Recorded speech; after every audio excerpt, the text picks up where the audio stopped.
Well, my father and I have decided to invest in another machine. We have been talking about getting a compact track loader, but got more serious about the consideration in the last few weeks. We ended up asking for a quote from our Bobcat dealer for a T66, and it just so happened that they were getting one in from the factory that week.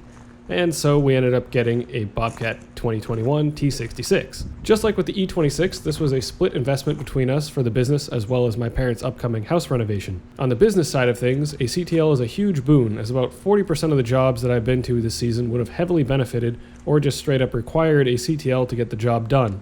We ended up going with Bobcat for our compact track loader, as the E26 has excelled and the dealer has been nothing but responsive and helpful towards us. I was also impressed with the new design features, additions, and considerations made with the R series loaders compared to the previous M series. With our model, we took it as it was pre-ordered from the factory by the dealer. So we got a cab with heat, AC, radio, backup camera, LED lights, power quick attach, auto leveling option for the bucket, and joystick controls. I'm sure there's some other features in there, but those are kind of the main ones. Our model doesn't have the automatic ride control or torsion suspension. However, it still rides quite comfortably over most terrain that I've tested it on, as can be said for a compact track loader. This video won't be a full overview of the machine or a review, it's just a delivery and demo. But I might make one of those in the future for this machine and the E26, as I'm closing in on about 300 hours on the E26 already. Also, the bucket on the machine is a loaner bucket, as the new bucket was still in shipping when they got the machine in. Unfortunately or fortunately, I don't really have a good comparison between other CTL models and brands, as this is my first CTL. But of course, in comparison to the BX, it's night and day the work that can be done with this machine, both in efficiency and accuracy. I currently only have around 5 hours of seat time on this machine, but it has been so much more enjoyable doing grading, digging, and lifting tasks with it versus a subcompact tractor. I'm really excited to get this on some jobs and have a few attachments coming in for it as well. So let's take a look at a few of the things I did around the house with it.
Since I have the skid steer now, and it has greater lift capacity than that size excavator, I wanted to see if it could actually lift up some of the bigger stumps I have in the back so I could load them into the dump trailer easier. I have a set of pallet forks for the Kubota that I bought that are, I think, rated for 2,000 or 3,000 pounds. The frame's rated for 4,000, but unfortunately they're only 3 foot long. But it may be just enough to toss on this and see what I can do for lifting those stumps in the back.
All right, so I know that the stump right here and the other stump over here, that one in the back, those ones I can't easily pick up with the excavator, just because they're so unwieldy. I could probably lift the weight, but you know, it needs to be strapped. So I was gonna see if I could get the forks under these and just see what I can lift on them.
So just as I expected, it lifts that thing like an absolute joke. No problem curling, no problem lifting. I'm not sure how many pounds that is. I figure I'll just go digging through this pile, see what I can pick out of it with the forks, just to test what I can lift.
course, I've placed all the big rocks that I have around here, so I don't really have anything to test it with. This one's not very big.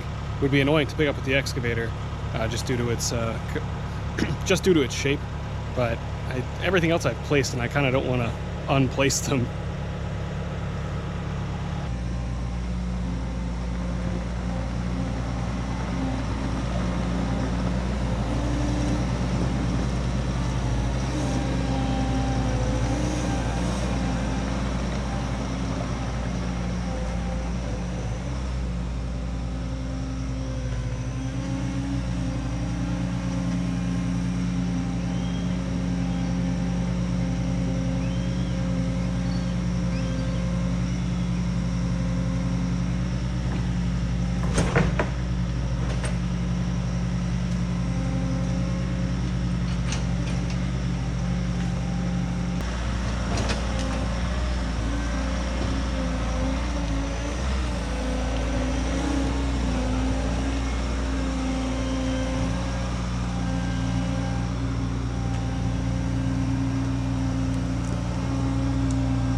Alright, so just loaded up some stumps. Wanted to test out this machine some more since we just got it.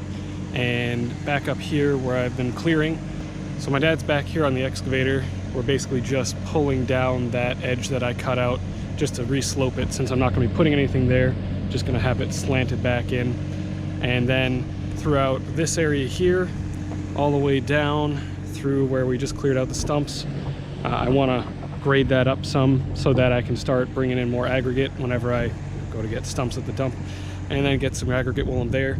And then try and see what I can do back here. There's not much material to work with, but just kind of tool around with it and see how we do.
gets all the organic stuff off the top here. There's probably some more down in this area, but I'm not too concerned about it.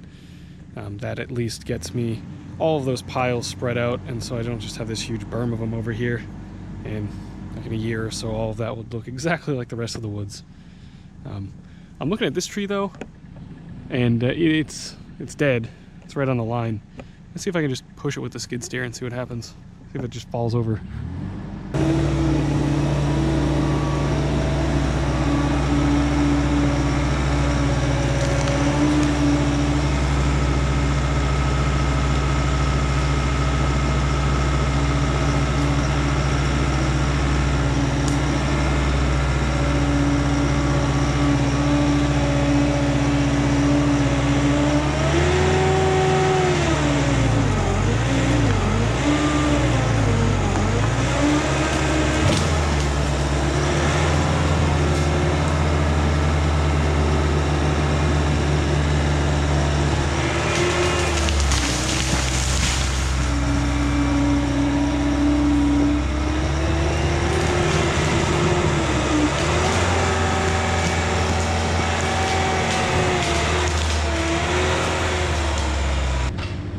Well, it pushed that tree right over. Wasn't too much of a problem. The top snapped off, I believe, while I was pushing it, but went right over, no problem. Alright, I guess what I'll try doing is starting to scrape from up there and bring a lot of that material from this left side and try to get this little valley in front of where I want to put the building filled in, and then see if I can do anything about over there after.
Got the back of this graded out now, so it's a bit less of a slope, and I kind of just took the organic top material and pushed it back and left it in somewhat of a berm, so any water that's, you know, coming straight off the hill on the top here, which there's quite a bit, will hopefully get absorbed into that and help to push off to the side so it's not coming right down this edge. But in here I'm probably going to have to put something, either erosion stone, wood chips, or any kind of top coat just to keep this from eroding out, so that everything that I put in here, all the gravel, doesn't erode out.